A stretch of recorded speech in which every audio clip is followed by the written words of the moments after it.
Ladies and gentlemen, welcome back to These Go to 11. Once again, I'm Nathan Bell. Joining me tonight is not Zach Bartles, but I have another great co-host joining me tonight, and we are going to get to him in just one moment.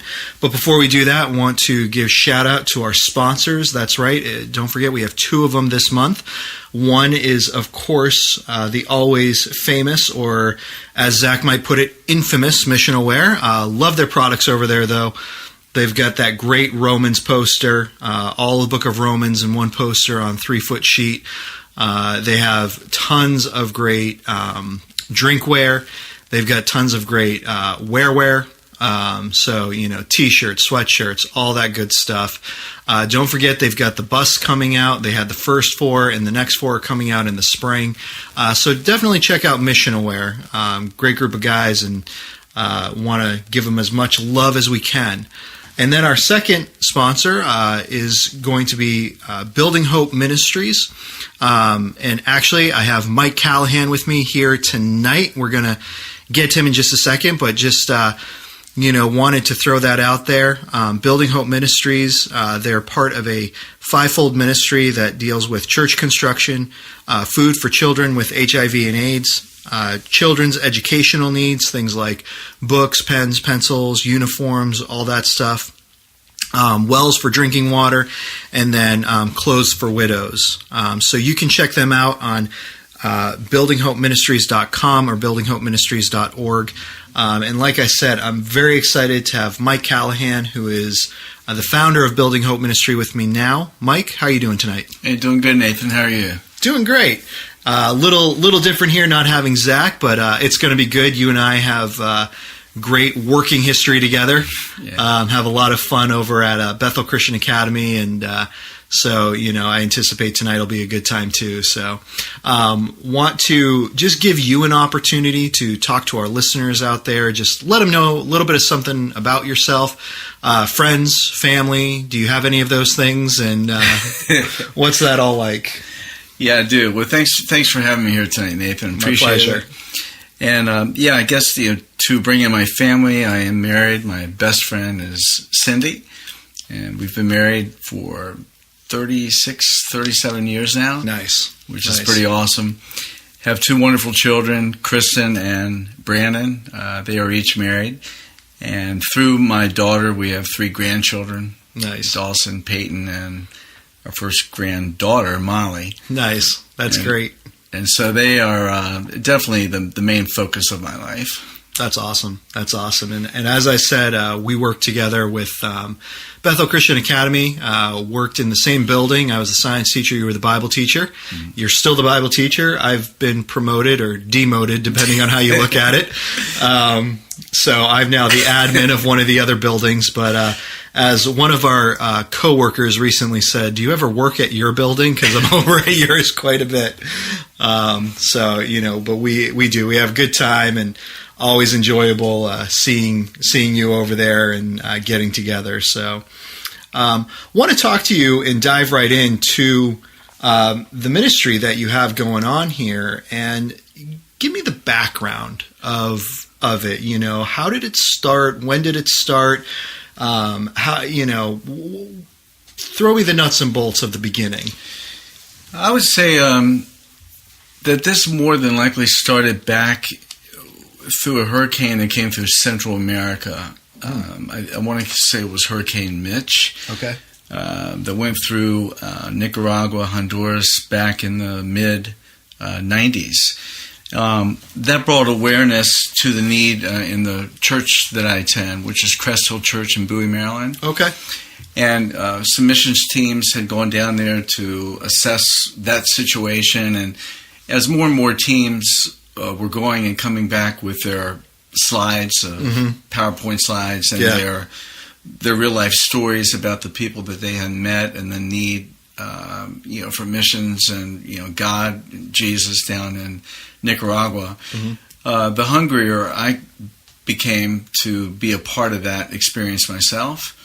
And so I would say that India really started, with that disaster in Central America. But that shows you that God can use something really horrible for good things. Yeah. And so I I had 3 opportunities to go to Nicaragua with my church in 2000, 2001, and 2002. Okay. So that was the beginning of that. Yeah. And so I was actually scheduled to go a 4th time, and I felt that the Lord had told me not to. Okay. And in the meantime, I began my seminary classes through Regent University out of Virginia Beach. Yep. They had an extension center in Alexandria. Okay. And so one day,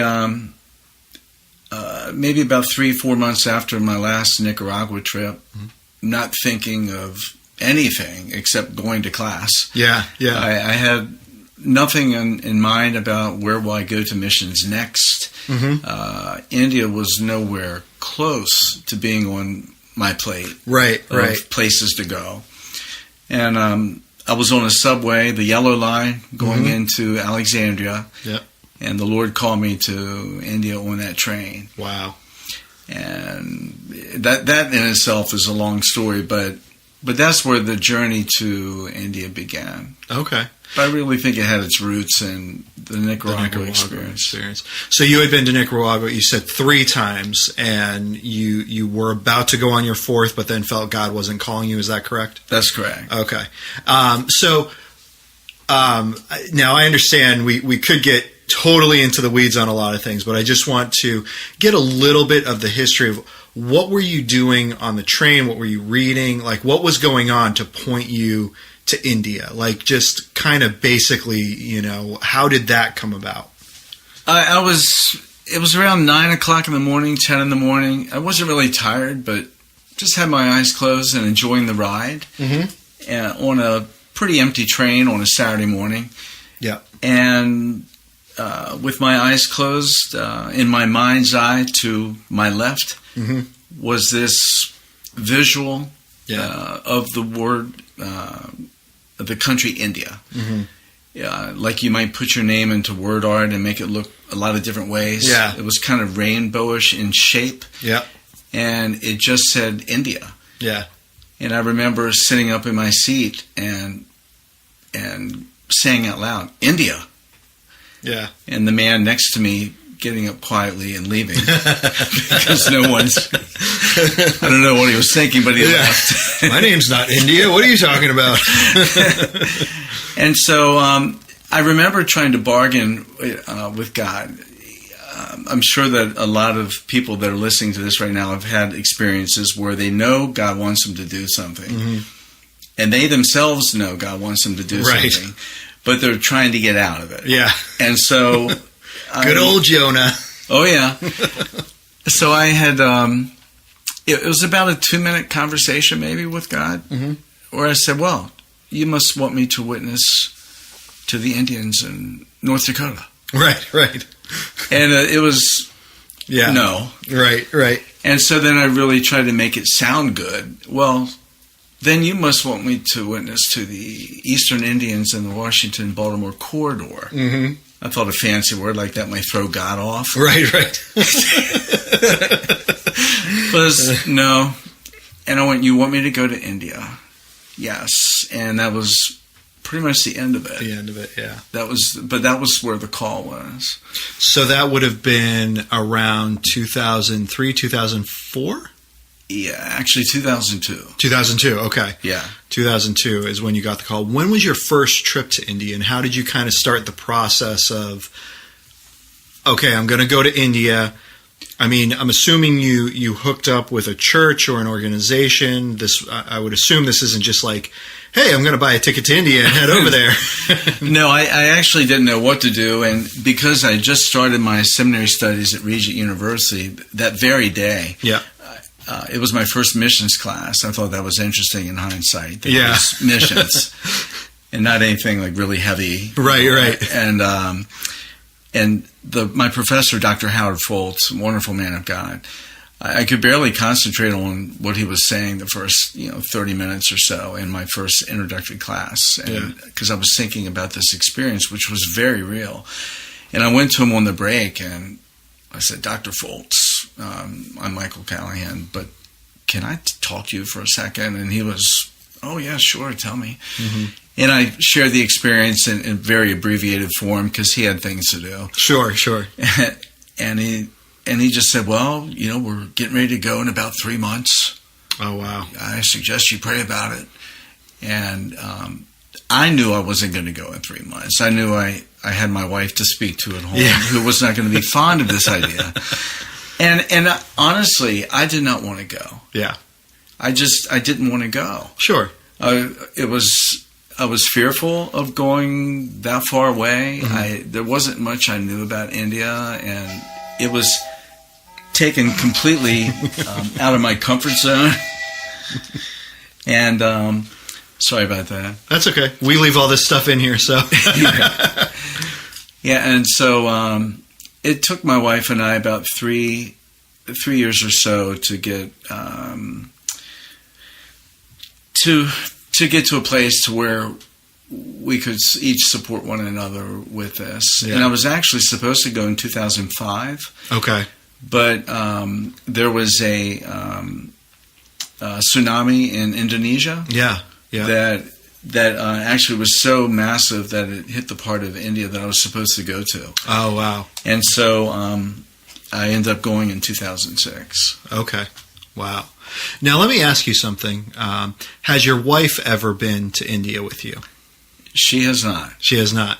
See, and to me, I find that interesting because it just shows, like, how God can be so supportive, within a marriage, the husband and wife can be supportive of one another, even though, your wife hasn't been and gone. And I feel like there are times where, my wife and I, we support one another in the things that God's called us, but it's been at, I'm here to support you, but that's not my calling. I'm not doing that, That's right. And I think that's really interesting. About how many times between your first trip, which was 2006?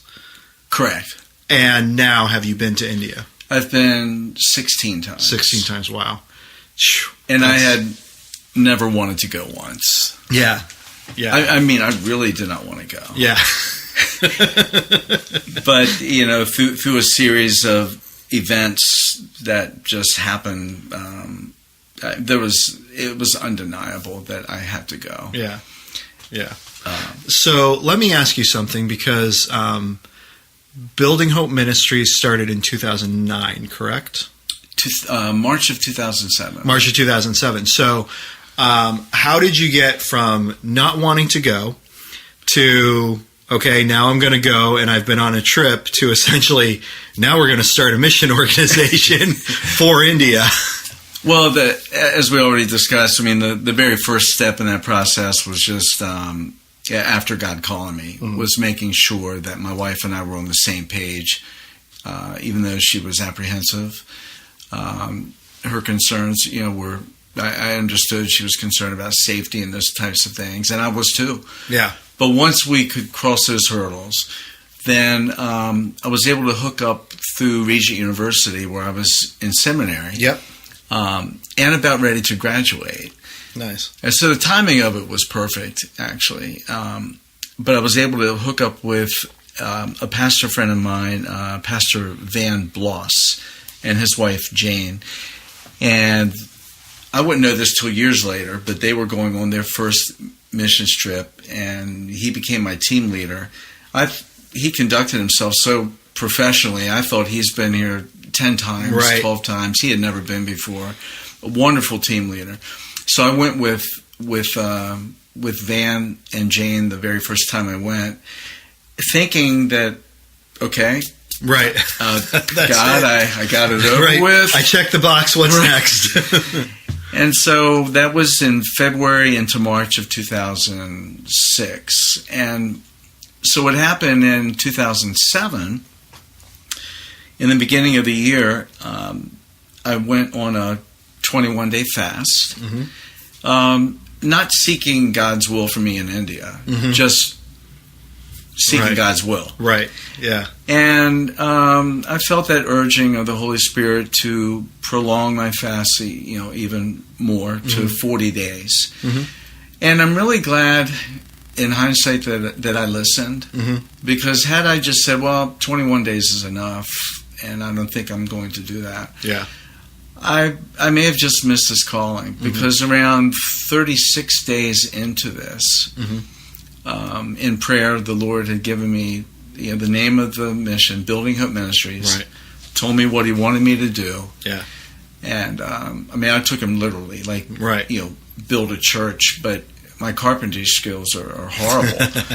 but it's really just to, with more dialogue with God, it's just, my understanding was to make sure that here in the States I can raise funds to help them there. Yeah. And so that's really what led from the initial trip in 2006 to the beginning of Building Hope Ministry in March of 2007. Yeah. So let me ask you, what was the focus of what you were doing in that first trip?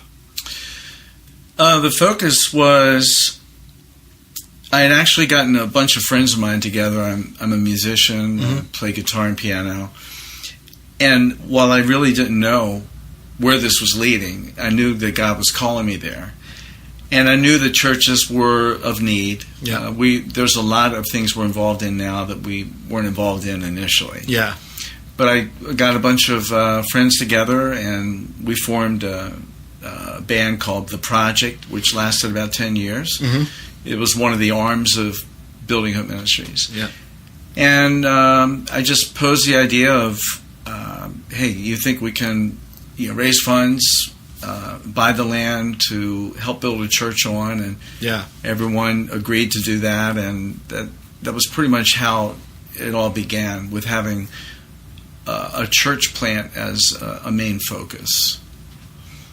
So after that, the idea was church planning, and then because we talked about in the promo to this podcast, this is part of Fivefold Ministry. So initially it started with church planning and building, which is still part of the mission's focus. Right. And so where did you kind of go from there, and how did it develop into this fivefold ministry that you do? That's all really a time process. You were, going from city to city, pastor to pastor, discovering what needs they have, discovering what's feasible for us to do here for them there, and kind of having the Lord just basically define who He wants us to be. Yeah. And so through different, I would say that James 1, 26, 27, where it talks about how true religion is this, that we would take care of widows and orphans in their time of need, was definitely a focus of our ministry early on and still today, where we knew that widows and orphans are vital to take care of. And initially in our first 40 months, we were working with children that were in orphanages, to where we would get people like you or me to give $30 a month, and it would meet their needs, for the month. And that was just a season of working with children. But mainly in the first 40 months or so, it was the occasional church, but a heavy emphasis on working, supporting children in orphanages and widows as often as we could. The orphanages, once we stopped working in that particular area of India, we were called to a different place, from Andhra Pradesh to a place called Kerala. I had met a pastor friend of mine in Detroit that we're in ministry with now in Kerala. Oh, cool.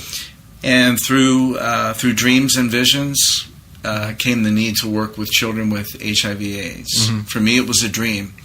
And for him, it was something that he had a vision on.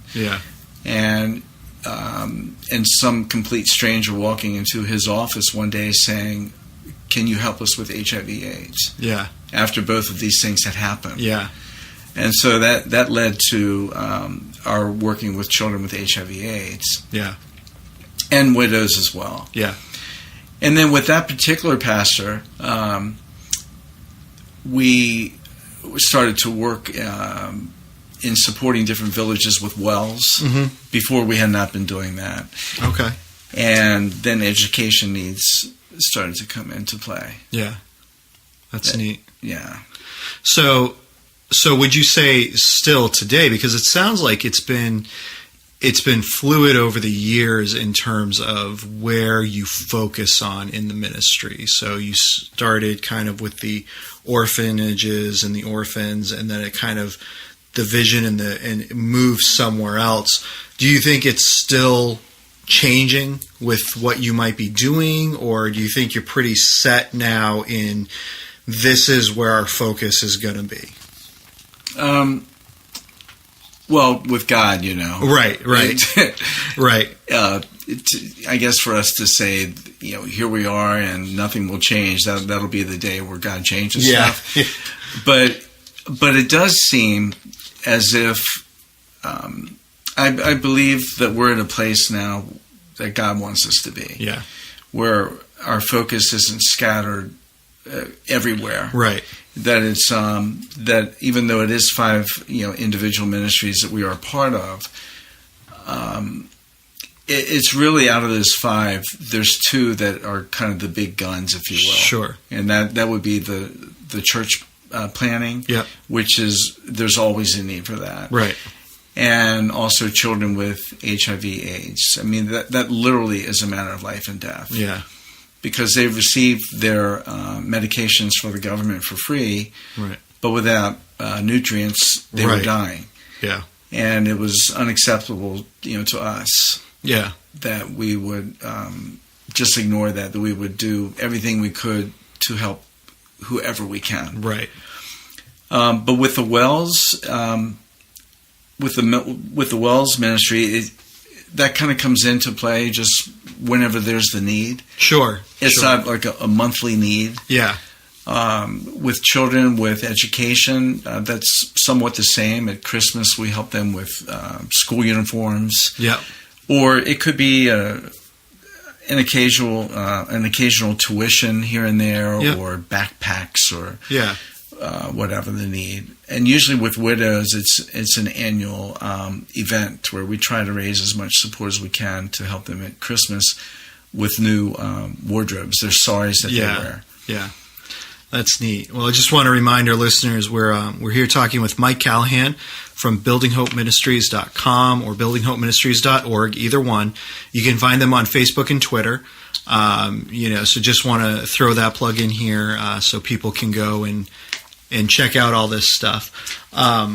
So Mike, as you're talking, one of the things that I really appreciate is the fact that you're willing to listen to God's calling on where you're going to be serving next. Because the fact of the matter is there are all kinds of needs around the world, and you could be talking about widows, you could be talking about orphans, you could be talking about HIV, you could be talking about churches, you could be talking about malaria, you could be talking about tuberculosis. I mean, there's so many needs. And I think part of the problem is people get so focused and bogged down with so many needs instead of just saying, well, how about we just do something and we'll start here. And then, wherever God moves us and calls us, and I think it's okay. And I think you would agree with this based on how the ministry is formed and developed and how it's still forming and developing. Right. I mean, with God, you're never set in stone with your ministry. It's always changing and moving where He's calling you to go.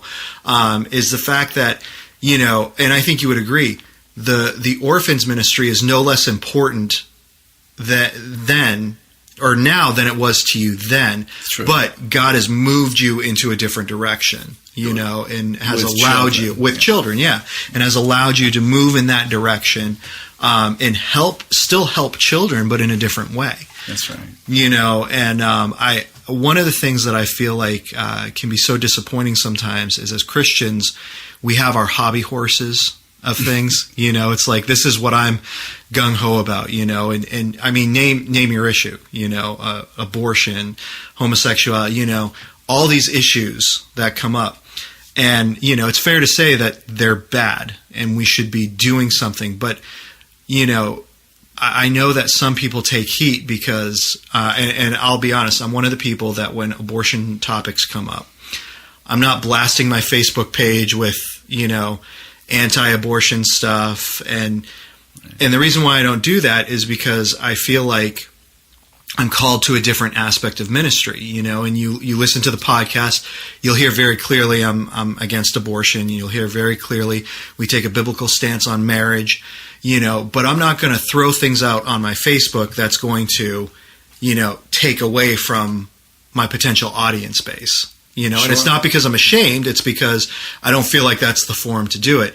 And so what I see with your ministry is there's a time and a place to be doing things, and when God calls you into another area of ministry, that's when we move into that area of ministry, and so I appreciate that about you guys and what you do, because you can't do everything, but you can do something. Well, we've discovered that even with the children with HIV, that we assist in the state of Kerala, the need is so overwhelming that if you try to help every child, you would not help anyone. Because you would feel defeated. And so we finally, like I said earlier, it's been just a process of where God has gotten us from 2007 to 2019. But now we've become very content with, we know that we can help these 27 kids. And if that's all that we can help, then we're going to do everything we can to make sure that they can eat. And because otherwise we would be running ragged and in the end not really being able to help everybody anyway. And being exhausted. And not really having a central focus. Now we have a particular district, a set number of kids. This is who we help. And we're fine with that. Right.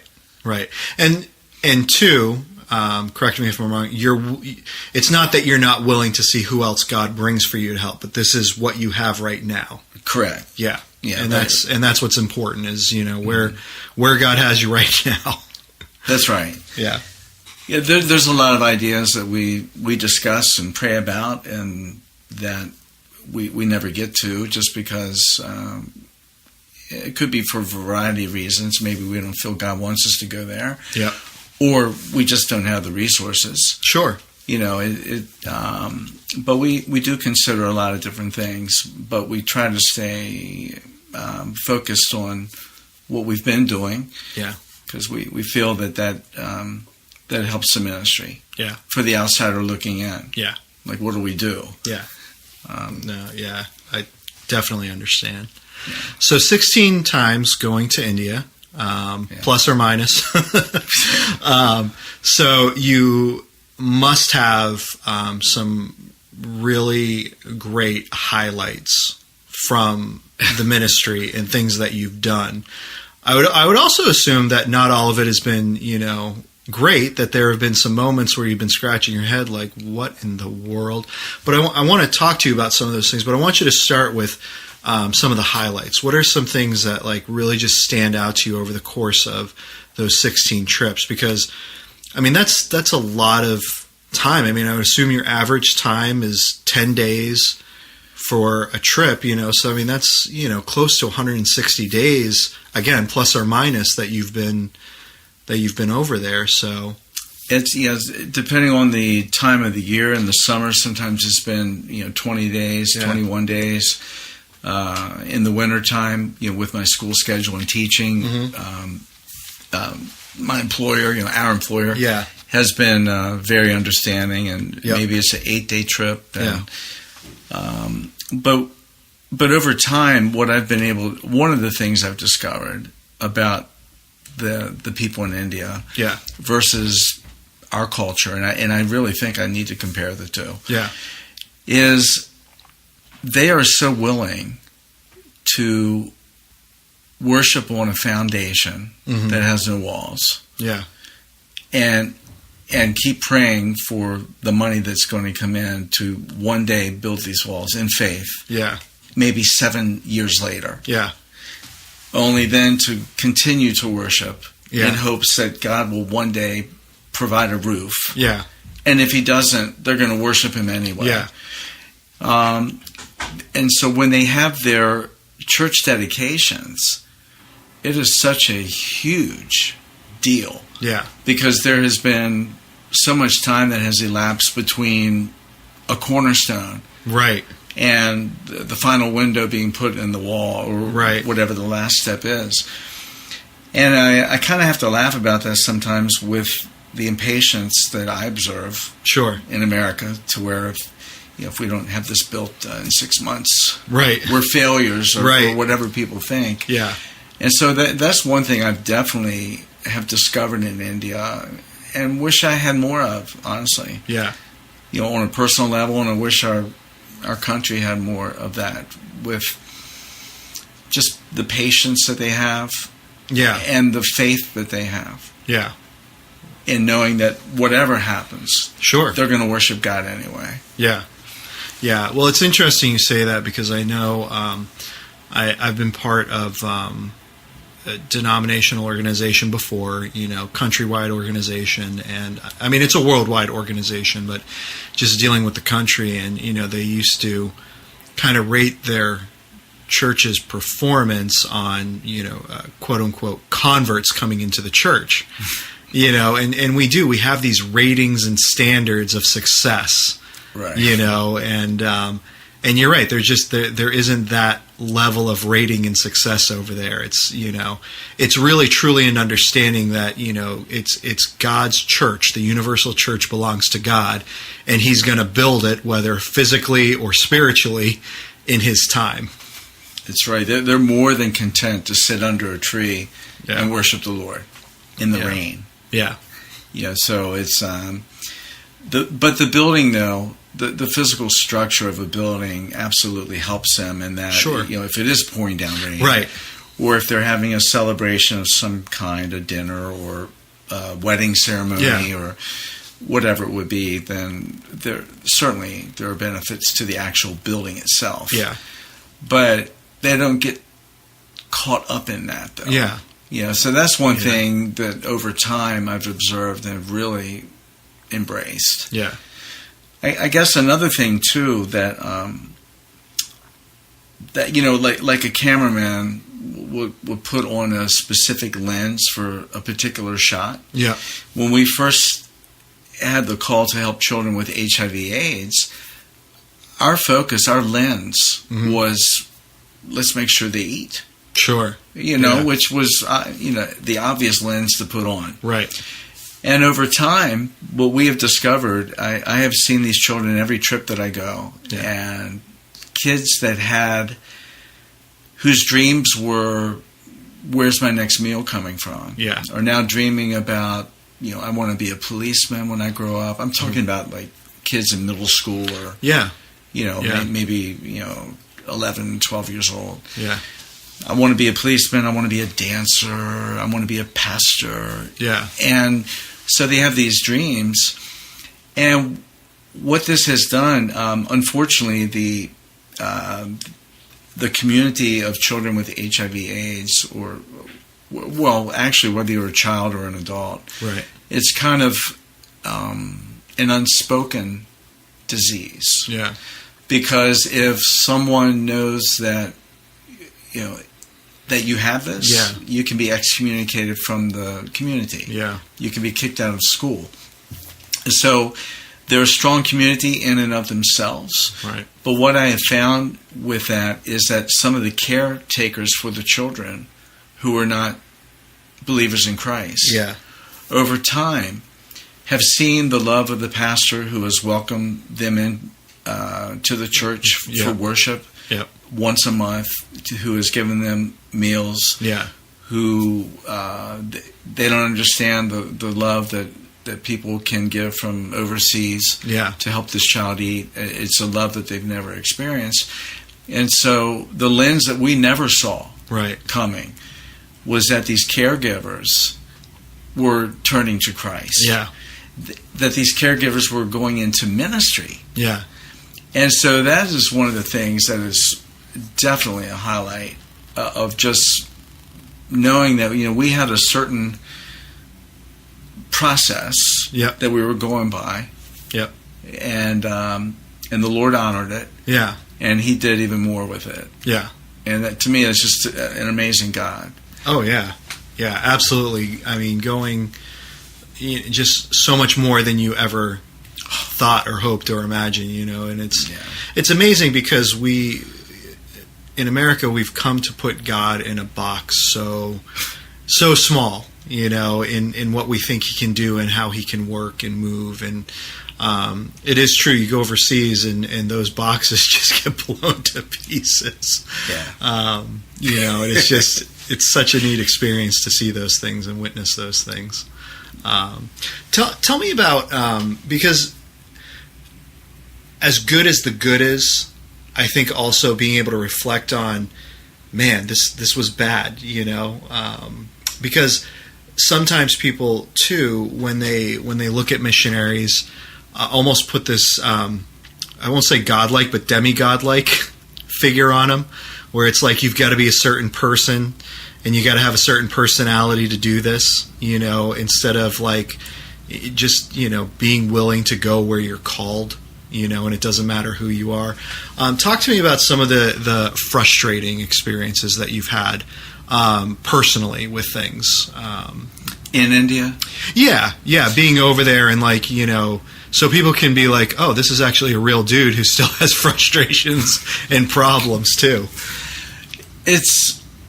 One of the things when we first got involved going over to India, it was in a little teeny town called Elleru. Mm-hmm. I'm probably mispronouncing that, but in the state of Andhra Pradesh. And having never been there, as a missionary to that country, I just thought that what I was going through was just the way it was. Yeah. So we would wake up at 7, have some type of breakfast, go out and feed the poor somewhere, usually into the Dalit community or the untouchable community where no one wants to go. Sure. Which is exactly where we wanted to go. Right. And to help them go prepare food for something later that night, where we were going to distribute even more things. Yep. Go to a prayer service, come home, get a quick bite to eat, go out somewhere else, come home and shower, because by then you're just completely drenched in sweat. Yeah. It is so hot. And where the pastor would say, we have to leave in an hour. And so I would sleep and get prepared. Mm-hmm. And I'm ready in an hour. And this pastor's nowhere near ready. Right. I didn't understand this, India time. Right. To where it does matter catching a flight and other things like that, showing up to work on time. If you're 3 hours late to the crusade, you're 3 hours late to the crusade. Yeah. It's okay. Yeah. Coming home and finally eating dinner around 1 a.m. Yeah. to 2. Yeah. And then sleeping and then doing that all over again. I think I lost 17 pounds my first trip. Yeah. And I was glad to be there. I was somewhat frustrated about the pace, but I didn't know anything else. Yeah. I was really just exhausted. Yeah. And so then by the time we started to work with another pastor in Kerala, and I was anticipating the same. Yeah. He would say, okay, we're going to have breakfast, and then we're going to the church dedication. Okay, what time is that? 10. All right, I will be ready. What time? 9 o'clock. I will be ready. And so the church dedication is over at noon. Mm-hmm. All right, so what's next? What do you mean, what's next? I mean, what are we doing next? We're resting. Right. What do you mean we're resting? Rest? What is this thing of which you speak? What country am I in? And so it was a difference between, I guess, one pastor and his philosophy, if you want to call it that, of missionary work, ministry, and another person's. And I was actually very frustrated about that. I thought, well, I came here to do the Lord's work. Right. I can't be sleeping. Yeah. Or just resting in my hotel, but Yeah. actually it was exactly what I needed to do. Yeah. Because it gave me time to reflect, to write in my journal, Yeah. read scripture, talk to people in the lobby, Yeah. and actually, just get to know the culture of the people, and not just be running around so ragged Yeah. that I couldn't collect myself until 18 days later. Yeah. Yeah.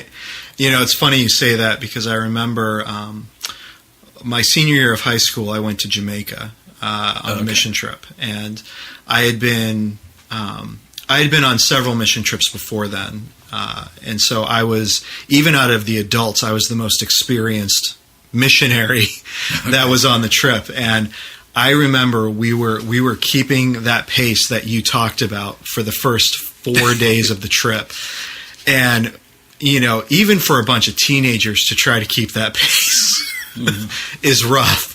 And we had kids literally dropping like flies because of that. And I went to one of the adult leaders, and I was like, look, we need a break here. Like, we're dying.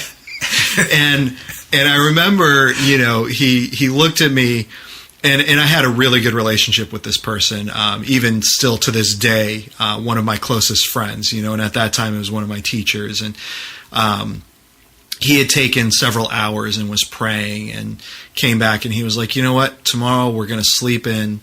We're going to take some time and just kind of debrief, like you were talking about writing in your journal and talking with people. We're going to take some time and just kind of reflect on the things that we've been seeing and experiencing. And that is so important. We forget so many times in the process of anything we do, right? I mean, Here in America, you can get just as consumed with work, as teachers, like there's always another paper to grade.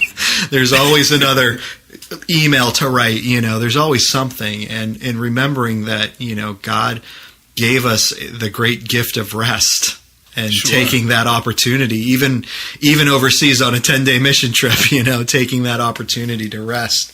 Absolutely. So those are just learning experiences. Yeah.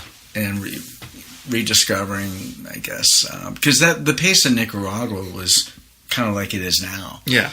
I had never been through a pace like I was for 40 months. Yeah. In the initial years.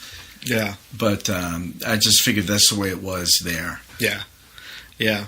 That's Now, along with all of the ministry of what you're doing and the experiences that you've had specifically in the ministry, you touched on it. I think briefly with even some of the cultural things, but I want you to talk to me about some of the cultural experiences that you've had a little more in depth, maybe over there, and I would say some of the culture shock, both good and bad. The culture shock was unbelievable for those that have seen. I think it's the first Star Wars, where they get on this ship and they land on this planet, the bar scene. Mm-hmm. Is that Star Wars 1? Yeah, Tatooine, yeah. When I landed there, I felt like I was next to Han Solo in that bar. Everything was so completely different. I mean, people are people. Yeah. Yeah, but and they're nice and all those things. Yeah. But for instance, on a highway, on a busy city street where you're coming up to an intersection, there's no lights. Right. I mean, imagine Baltimore, Maryland with no lights. Yeah. But it works. Yeah. But I was amazed at this.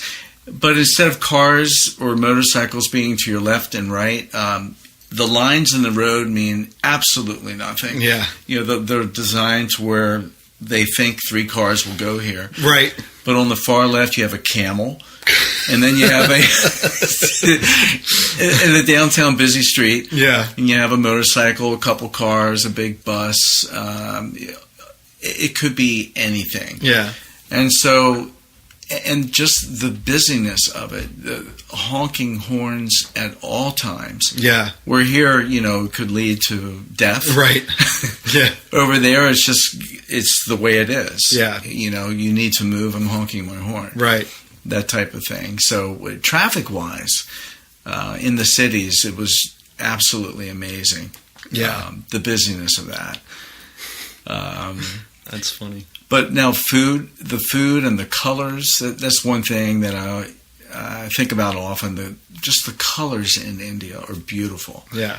And we have beautiful countries in the United States, but there's certain, I don't know, there's certain colors over there I just don't see here. Yeah. And sometimes when I'm at church and I might look out at the congregation, I feel like I'm looking at like some beautiful flower field with all these different colors of yellow and pink and orange or whatever it is. Right. And the people that are wearing them make it even more beautiful. Yeah. Because they're just wonderful people. The food, if you like hot, spicy food, come to India. But it's not all that way. But certain states have hotter foods than others. Sure. Yeah. Well, I would assume that to a certain extent, you talked about people are people, and so different places in the United States, you go to certain places when you want hot, spicy food, but I think that's one thing that we sometimes forget when we think about international and we think about overseas is, we think, and there is a culture shock that's involved, different habits and customs and practices. But I've even seen that here in the United States. I had friends who lived up in New Hampshire and moved down to Georgia. And, they had lived and grown up in New Hampshire their whole life. And then they moved down to Georgia. And I mean, it's total culture shock moving down there, Yeah. And, but I think too, like one of the things to look for is, okay, what, where are the similarities? Where does that point where, people are people come into play? And, correct me if I'm wrong, is that something that you've kind of looked for and held on to when you go over there? Like, not the differences, but the similarities. The similarities. Yeah. Where you obviously your bond in Christ with all of the churches is going to be, preeminent, but, this person likes spicy food and I like spicy food, this person likes this and I like this, We look for things I do just look for things that are common ground. Yeah. Well, at the same time, though, observing differences, because that helps me understand what I'm doing. Sure. And I've had some cultural experiences before where I have said some things that led to arguments for an hour at 1 a.m. when I'm exhausted, and I had no idea what I said. Right. Yeah. Only to discover that particular term there was perhaps, maybe insulting or taken the wrong way, where in the United States it's not. Right. But surely, Mike, you've had practice with that being married, too. No.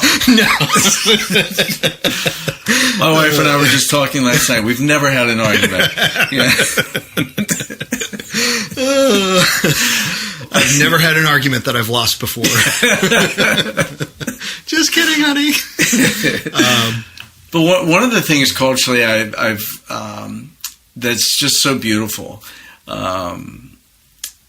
and this is not to slam any church in the United States. Mm-hmm. I mean, I think there's something to be said about making sure that your musicians work very well together, that they actually understand music. Right. That the people that are doing, easy worship or whatever the program is, that everyone is in sync with one another, so that people coming in to a worship service can experience God to the best of their abilities based on your effort to help them get there. Yeah. I mean, and there's certainly something to be said about that. But I've been in so many village churches over there where the only thing that they have is some drum that looks like it was purchased in 1960 or something. Yeah. And maybe not even a stick to beat it with, maybe just their hand. Yeah. But the sound that comes out of this small village church, of these worshipers, Yeah. it is unbelievable. Yeah. It's a thumping of your chest Yeah. that I've never had a match of in the United States. Yeah. Never. Yeah. And that's really something that I hold dear. Well, it goes back to what you said. I mean, these are the same people who are willing to go out and worship underneath a tree, rain or shine. They're willing to wait years before a foundation gets put in, and then they'll go and stand on that foundation and worship for years, rain or shine, before walls get put up, and rain or shine. And so it's like you said. There's a difference of what we see here in America, because in America, I feel like I'm saying America. In America, like Baltimore. That's right, Baltimore. In America, those are almost showstoppers for us. I think sometimes we hold the outdoor service as a cutesy little thing. It's not a way of life for us. But, it's like, let's go back to simpler times and have a service outdoor, But, I mean, if it was downpouring rain, that service would be canceled. You know what I mean? Sure. But that's the way of life over there, and they're not going to stop worshiping God, because at that point, when would you ever worship God? Right. Let me ask you about the religious climate in India in general, because very Hindu traditionally, and then I know the Islamic community has also been moving in heavily into certain areas as well. So, talk to me about that and how that affects the worship and the freedom that they have to openly worship. Well, I believe somewhere in the I don't know if they call it their constitution, but in their constitution, if you will, I think they do say freedom of religion. Mm-hmm. However, right, it's not quite what you would think that means, in that culture. I highly respect that they are a Hindu nation. Mm-hmm. I really do. That's who they have been and who they are now. And they are predominantly Hindus. Yep. In that particular culture, the Christians and the Muslims are minorities, and they actually get along very well. Mm-hmm. You'll find there are more Muslim population in cities than there are out in the villages. I would say it's easily 90-95% of people that live out in the villages are probably Hindus. Yeah. But I think it depends on where you're at, and I haven't been to all the states in India. Sure. I think it's freer in the South to express the the concepts of Christianity and Christ, and more than it is the North, based on just what I've heard from people in the South. Yep. But even in the South, you need to be cautious. Yeah. There's certain things that are acceptable, certain things that are not. Yeah. So that's probably all I should say about that. Sure. But for the sake of those that I love over there. Right. Yeah. No, and that's understandable. I think sometimes it's really interesting being in America, where we're free to shoot our mouths off at anything and everything we want to, and sometimes we forget that when we shoot our mouths off, there are people behind, those statements that we're making. So I can definitely appreciate and respect that. Yeah. We are coming to a wrap up here, but before we go, Mike, I want to give you the floor, so to speak, for a couple things. One is anything that you want to talk about or tell us, just in general, about India, your experience, building hope. This is little plug for you to promote the ministry better than I could, because this is your child, so to speak, God's child that He's entrusted to you. And so you are more intimately acquainted with it. And so I want to give you a couple minutes for that. And then I also want to give you some time after that to just tell us about needs that you have, both financial and prayer needs that you have. Okay. So. Well, I guess I would start by saying for those that are listening to this podcast, that despite what you may think is best for you, I understand this through experience. If God is calling you someplace, prayerfully consider it, of course. Mm-hmm. But if you know that it's God, then just go. Yeah, and because He will open up doors of opportunity that you've never imagined in a million years. Yeah.